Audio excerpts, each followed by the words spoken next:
ගමරාලා මට ගෙදරට එන්නේ කිව්වා මොකටද දන්නේ එන්න කිව්වේ.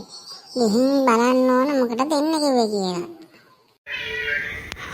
සයිමන් එනවා. මම කීප පණිවිඩයට වෙන්න ඇති. ගමරාලා.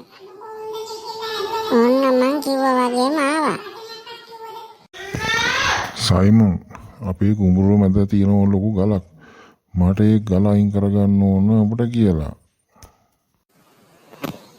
එහෙනම් ගමරාලා මහත්තයෝ මගේ ශක්තිය වැඩි වෙන්නවට කුකුල් මාසුයි. බතුයි හැමදාම මට දෙන්නකෝස. එහෙනම් කිව්වා වගේ මං ඒ ටික දෙන්නම්. කොහොම හරි මට මේ ගල අයින් කරලා දෙන්න ඕන. සයිමන් ඔබ කාලා හොඳටම නිදි නේද? ගමරාලා මට එහෙනම් ඒ ගල උස්සලා කරේ තියන්න පුළුවන් නම් මම ගිහින් දාන්නම්. ඉඳපන් මං ඔබ අල්ල ගන්න ඉඳපන්කෝ.